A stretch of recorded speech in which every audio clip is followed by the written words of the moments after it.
Hello everyone, so let's get started. Welcome to my channel rapid learning.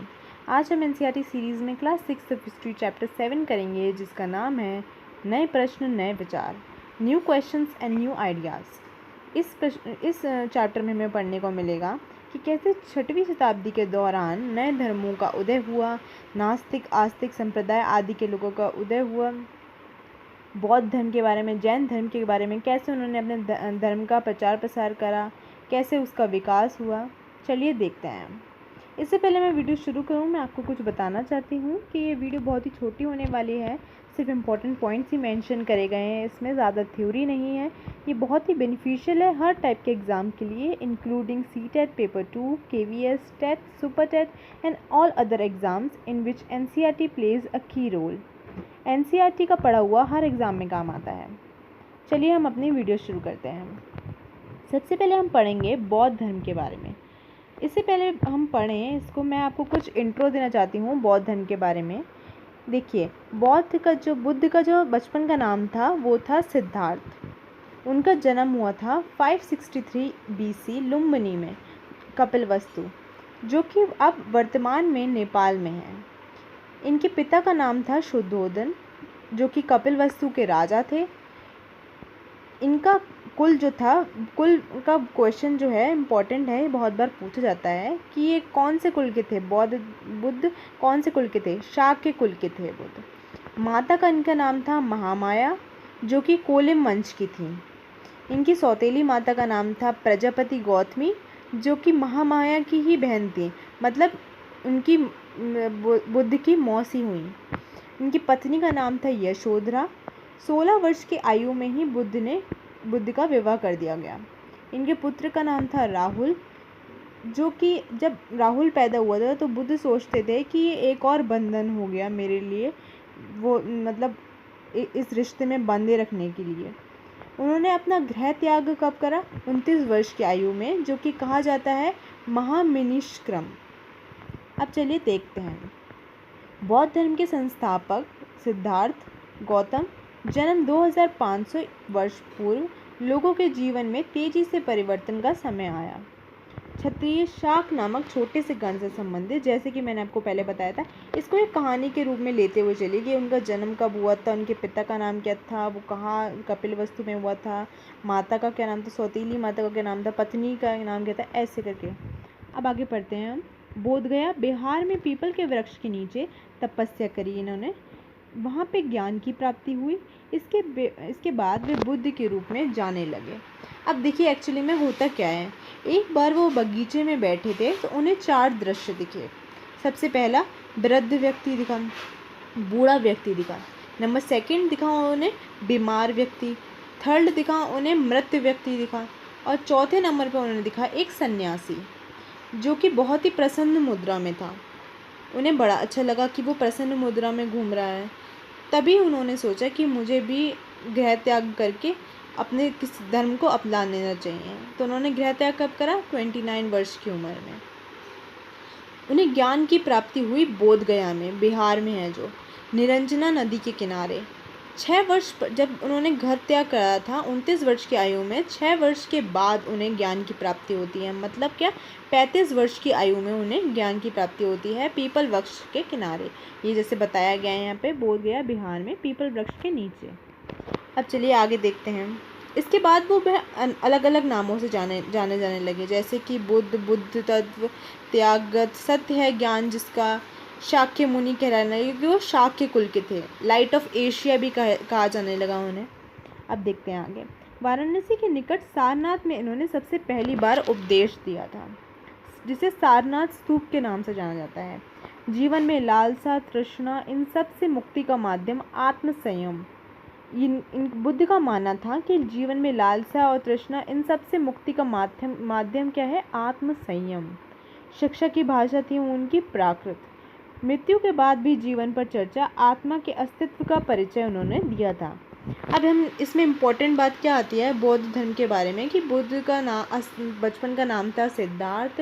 उनकी जन्म होता है लुम्बिनी में, कपिलवस्तु में।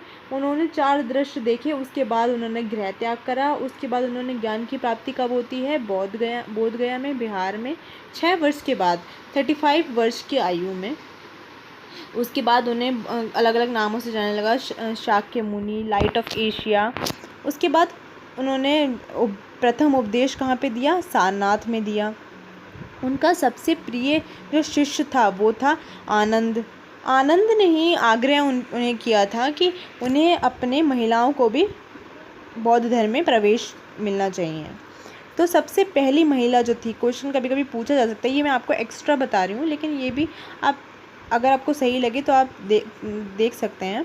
सबसे पहली महिला थी प्रजापति गौतमी। जो सबसे पहली महिला को उन्होंने प्रवेश दिया था उनका नाम था प्रजापति गौतमी, जो कौन थी?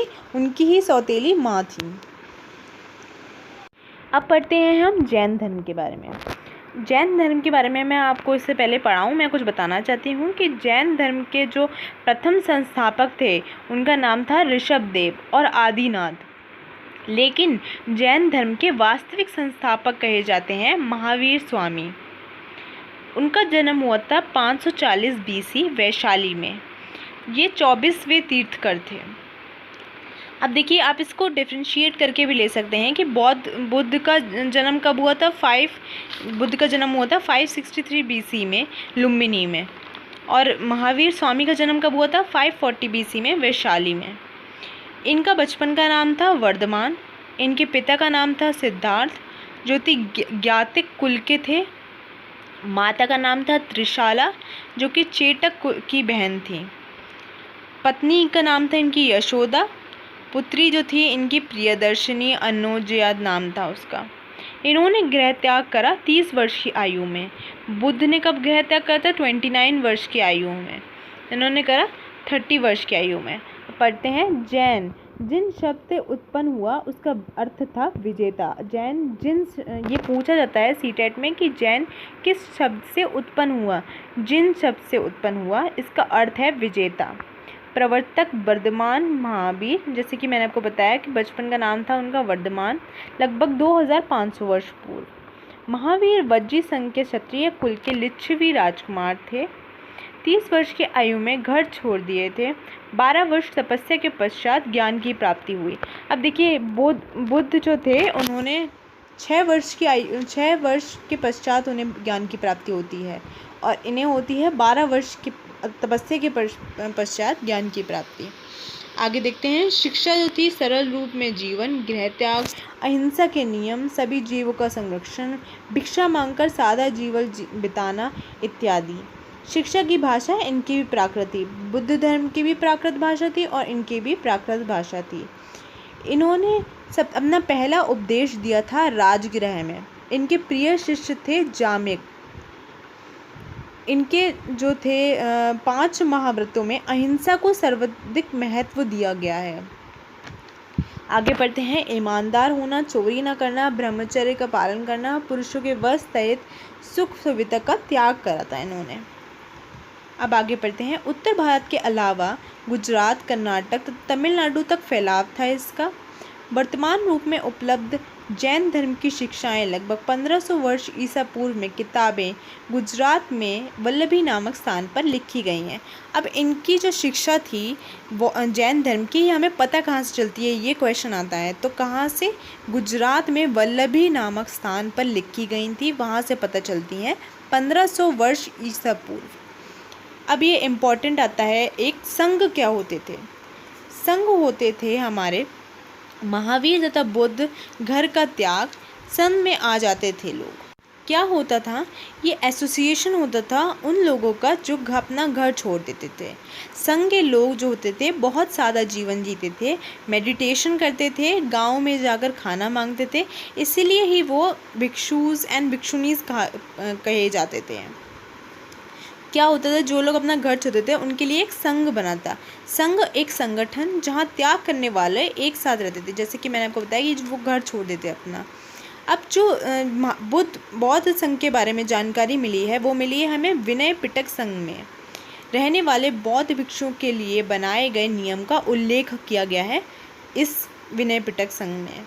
देखिए इसमें लिखा है रूल्स मेड फॉर बुद्धिस्ट संघ बिहार मोनेस्ट्रीज। अब क्या होता था, जब ये लोग घूमते रहते थे इधर से उधर, तो जब कठिन परिस्थितियाँ आती थी, वर्षा ऋतु आती थी या ठंड ज़्यादा होती, तो यहाँ एक ये बिहार बनाते थे, मोनेस्ट्रीज बनाते थे। वर्षा ऋतु में यात्रा करना कठिन हो जाती थी, रहने के लिए शरण स्थल बिहार के रूप में बनाए गए थे।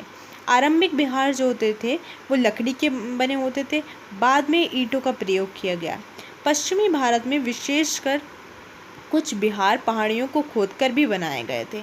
जब मौसम थोड़ा ट्रैजिक होता था और उन्हें उसमें एक्सिस्ट नहीं कर पाते थे, तो इसीलिए वो बिहार के रूप में, मोनेस्ट्रीज़ के रूप में बनवाते थे। पहले तो वो लकड़ी के होते थे, बाद में वो ईंटों का प्रयोग किया गया और उनके ठहरने की जगह बनी। आश्रम व्यवस्था कैसी होती थी? ब्राह्मणों ने आश्रम व्यवस्था का विकास किया 4 चरणों में से। 4 अवस्था कौन सी? ब्रह्मचर्य, गृहस्थ, वानप्रस्थ तथा संन्यास। स्त्रियों को वेद पढ़ने की अनुमति नहीं थी। जैसे कि मैंने आपको चैप्टर 6 में बताया था कि महिलाओं को वेद पढ़ने की अनुमति नहीं थी। महिलाओं और शुद्धों को वेद पढ़ने की अनुमति नहीं थी और उन्हें अपने पतियों द्वारा पालन किए जाने वाले आश्रमों का ही अनुसरण करना पड़ता था। अब मतलब 4 अवस्था होती थी, ब्रह्मचर्य, गृहस्थ, वानप्रस्थ या संन्यास। जो उनके पति चुनते थे अवस्था, वही महिलाओं को भी चुननी पड़ती थी, उनकी पत्नियों को भी चुननी पड़ती थी।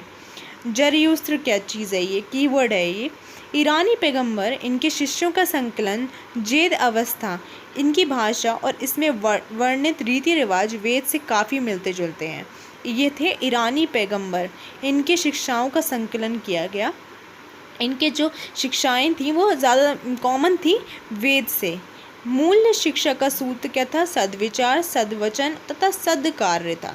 कभी कभी क्वेश्चन पूछ लिया जाता है कि बुद्ध के अनुसार उनका क्या मानना था कि अगर मनुष्य के द्वारा इन अष्टांगिक मार्गों का उपयोग करके तो दुख से मुक्ति पा सकते हैं। कौन से अष्टांगिक मार्ग? कभी कभी पूछ लिया जाता है कि अष्टांगिक मार्ग कौन से थे। नंबर 1 सम्यक दृष्टि। अब आपके मन में क्वेश्चन आएगा, ये सम्यक का मतलब क्या होता है? सम्यक मीन्स सही, सम्यक संकल्प, सम्यक वाक, सम्यक कर्म। अगर आप सही कर्म करेंगे आपको फल भी वैसे ही मिलेगा। सम्यक आजीव, सम्यक व्यायाम, सम्यक स्मृति और सम्यक समाधि। ये क्वेश्चन भी कभी कभी पूछ लिया जाता है कि बौद्ध धर्म के त्रिरत्न कौन कौन से थे। नंबर 1 बुद्ध, नंबर 2 धम्म, नंबर 3 संघ। अब जैन धर्म में महावीर स्वामी ने मुक्ति के त्रिरत्न के मार्ग बताए थे। बौद्ध ने अष्टांगिक मार्ग बताए थे, इन्होंने त्रिरत्न के मार्ग बताए थे। सम्यक दर्शन मतलब सत्य में विश्वास रखो। सम्यक ज्ञान मतलब वास्तविक ज्ञान होना चाहिए हमारे पास। सम्यक आचरण मतलब सुख दुख में समान भाव होना चाहिए। मतलब ये नहीं कि सुख है तो हमारा अलग भाव हो, दुख है हमारा तो अलग भाव हो, ऐसा नहीं। ये बताया था उन्होंने। अब आत्मा, पुनर्जन्म, कर्म, मोक्ष, वर्ण में विश्वास करते थे महावीर स्वामी, ईश्वर में विश्वास नहीं करते थे। अब महावीर स्वामी का कहना था, उनका जो एक टैगलाइन थी कि जियो और जीने दो। इस चैप्टर में आपको सब कुछ समझ में आ गया होगा। एक लाइन में मैं और बता दूं कि बुद्ध का क्या था। बुद्ध का असली नाम था सिद्धार्थ, जो शाक्य कुल के थे। उनको गौतम भी कहा जाता था। वे बौद्ध धर्म के प्रवर्तक थे जिनका जन्म 2500 साल पहले हुआ था। बुद्ध मानते थे कि जो हम करते हैं उसका परिणाम हमारे कर्म ही होते हैं। मतलब जैसा हम करते हैं, जैसा कर्म हम करते हैं, वैसा ही हमें रिजल्ट मिलता है। अगर आपको मेरी ये वीडियो पसंद आई तो please like, share and subscribe my channel. और प्लीज़ नीचे कमेंट करें कि कैसी लगी आपको मेरी ये वीडियो। और stay tune with me for better updates. Thank you.